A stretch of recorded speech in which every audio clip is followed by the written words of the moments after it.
कुरा भयो नि।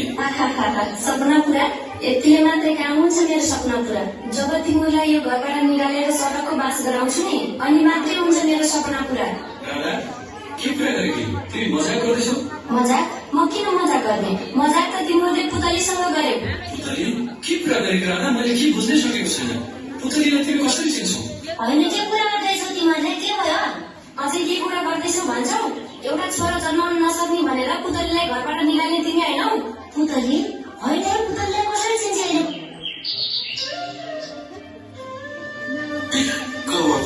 मैले त भने पुतली कति राम्रोसँग ननिकाल्नु भने म घर नभएलाई निकाल्नु म तेरो अवस्थाले ठिक्क भयो। अब तिमीले अब यहाँ धेरै गन्ठन गर्नु पर्दैन। सम्पत्ति मेरो नाममा आइहाले तिम्रो अब निक्ले हुन्छ।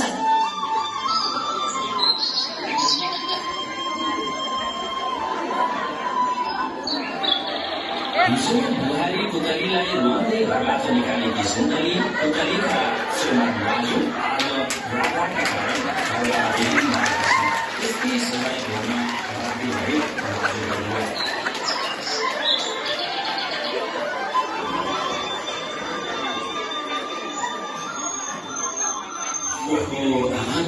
हामीले त गल्ती गर्छौँ कि क्या हो? हुँदा खानाकी बुहारी भगाएर राम बिहा गर्छु भने त सडकको बासो बनायो। के अवस्था? अब त्यत्रो धुमधामसँग बिहे गरेको बुहारीलाई मैले के भन्न नपर्ने? भाग्य यस्तै गर्दा अब दुःख पाइयो। अझ भाग्यलाई दोष दिन्छस्?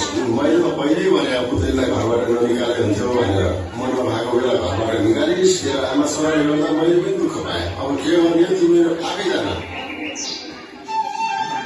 घरमा विहीन भएका राजुका परिवारलाई गाउँकी एकजना दिदीले भेटाएकी छन्।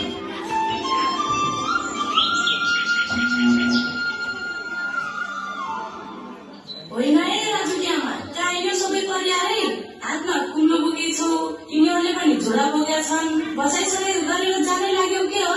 के को बसाइसराई भन्छ र दिदी? पकी स्वास्नीलाई घरबाट निकाले, राम्रै स्वास्नी पाएर बिहे गर्छु भने सम्पत्ति सबै आफ्नो नाममा पारेर हामीलाई त घर निकाल्न गर्छ। हामी त घरबार बिहे पो हुँदैन। अब के गर्ने होला?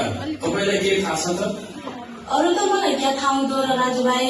गाउँपालिकामा केही न्याय समिति छ भन्छन्, त्यहीँ गएर उजुरी द्याऊ। तिमीहरूले पनि केही न्याय पाउला नि।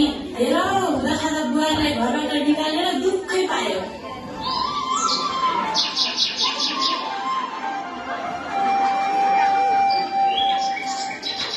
गाउँकी दिदीले गाउँपालिकामा न्यायिक समिति हुने बताएपछि राजुका सपरिवार न्याय माग्न आज गाउँपालिका आएका छन्।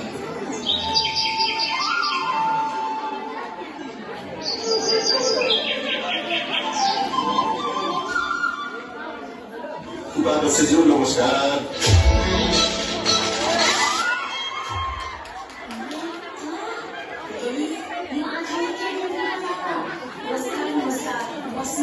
के कति काम ल्याउनु भयो? अनि अर्को कुरा, म पुतली होइन, म गाउँपालिकाको उपाध्यक्ष अनि न्यायिक समितिको संयोजक।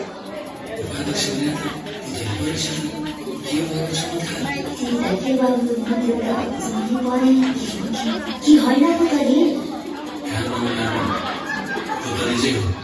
देख्यौ मैले तिमीलाई भनिहालेँ कसैले कसैलाई हेला गर्नु हामीले घरबाट निकालेको बुहारी उपाध्यक्ष भयो। अब जोसुकै भए पनि हाम्रो समस्या राख्नै पर्यो। होइन के भन्छन्, यस्तो समस्या अर्को पालिकामा राख्न मिल्दैन र? के यसैसँग राख्न पर्छ? के कुरा गर्छ आमा तिमीले? अब हाम्रो यही गाउँपालिकाको उपाध्यक्ष पुतली भइसकेपछि उसले हाम्रो समस्या राख्नुपर्छ।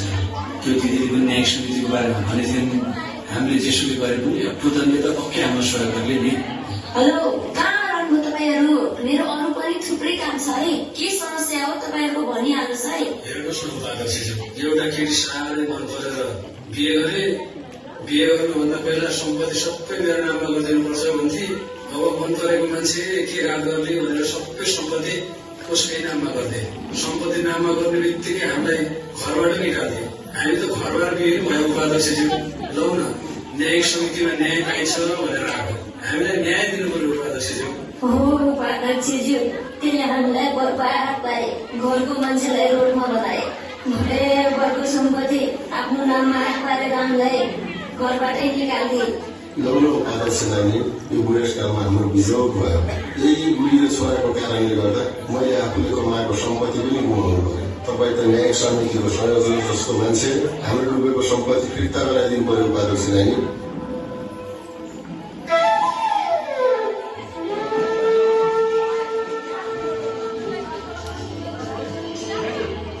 के को फिर्ता हुँदैन? फिर्ता सिर्ता पुतलीको के हालत बनाएको थियो बिर्स्यो? हो त्यसकै बदला लिन गरेको मैले। अरे त पनि यहाँ होइन, के भइरहेछ यहाँ? जतिपट्टि गरिरहेको छु ल्याइदिएको छु। होइन के भन्छ दादा यिनीहरू? यिनीहरूले कुरा गरेको यही हो। मैले तसँग बाचा गरेको थिएँ नि, तेरो परिवारको जिम्मा म लिन्छु भनेर। तँलाई जसरी यिनीहरूले रोडमा पुर्याएका थिए मैले पनि यिनीहरूलाई रोडमा पुर्याइदिएँ।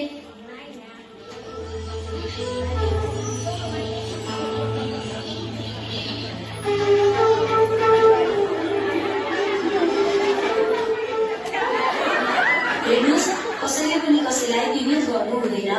तपाईँहरूले मलाई घरबाट निकालेपछि मेरो साथीसँग भेट भयो। साथीको हिम्मत र प्रेरणाले म आज यहाँसम्म आएँ र मसँग केही क्षमता हुन्थेन भने तपाईँहरूले गर्नुभएको व्यवहारले त म सायद यो संसारमा हुन्थेन होला। धन्न मेरो साथीसँग भेट भयो। कर्म बलियो रहेछ र यहाँसम्म आइपुगे। नत्र तपाईँहरू जस्तै विभेद गर्ने, मान्छेलाई अन्याय गर्ने, मान्छेलाई मान्छे नभन्ने यस्ताका कारणले त कैयौं मानिसहरूका जिन्दगी बिग्रिसके। हामीलाई माफ गर्दै बुझली बुहारी, त्यति बेला मेरो दिमाग के भयो के भयो। अबदेखि कहिले पनि हामी हल्ला गर्दैनौँ। अर्थुवाले लगे हुने सम्पत्ति तिम्रै नाममा आएछ, अब त हामी सबै मिलिजुली बस्ने हामी। मलाई कसैको सम्पत्ति चाहिएको छैन र कसैलाई घर नघाटको बनाउनु पनि छैन। तपाईँहरूको सम्पत्ति तपाईँहरूसँगै राख्नुहोस्, तर जीवनमा एउटा कुरा यति ख्याल राख्नुहोस् कि